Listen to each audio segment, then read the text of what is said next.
গোপালগঞ্জের ফ্যাসিস্ট সন্ত্রাসী প্রত্যেককে ধরে ধরে গ্রেফতার করতে হবে, আর না হলে আমরা অবিলম্বে। আবারও গোপালগঞ্জে মার্চের ঘোষণা। আওয়ামী সন্ত্রাসীর বিরুদ্ধে মুখ খুললেন এনসিপি আহ্বায়ক নাহিদ ইসলাম। ফরিদপুরের জনসভা থেকে উঠে এলো এই সাহসী বার্তা। 17 জুলাই আজ বৃহস্পতিবার ফরিদপুর শহরের জনতা ব্যাংক মোড়ে আয়োজিত এক পথসভায় জাতীয় নাগরিক পার্টির আহ্বায়ক নাহিদ ইসলাম সরাসরি এই ঘোষণাটি দেন। আমরা আবারও গোপালগঞ্জে যাব, গোপালগঞ্জকে আওয়ামী সন্ত্রাসী মুক্ত করব। যত বাধে আসুক কেউ আমাদের দাবিয়ে রাখতে পারবে না। গোপালগঞ্জের সাধারণ মানুষের পাশে আমরা আছি।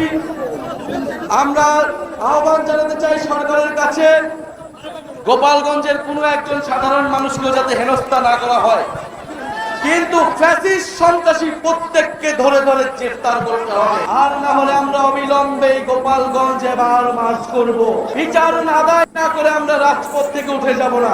আমরা জুলাই অভ্যুত্থানের সৈনিকেরা যতদিন জীবিত থাকবো, বাংলাদেশ আওয়ামী লীগের কোনো স্থান হবে না, হবে না।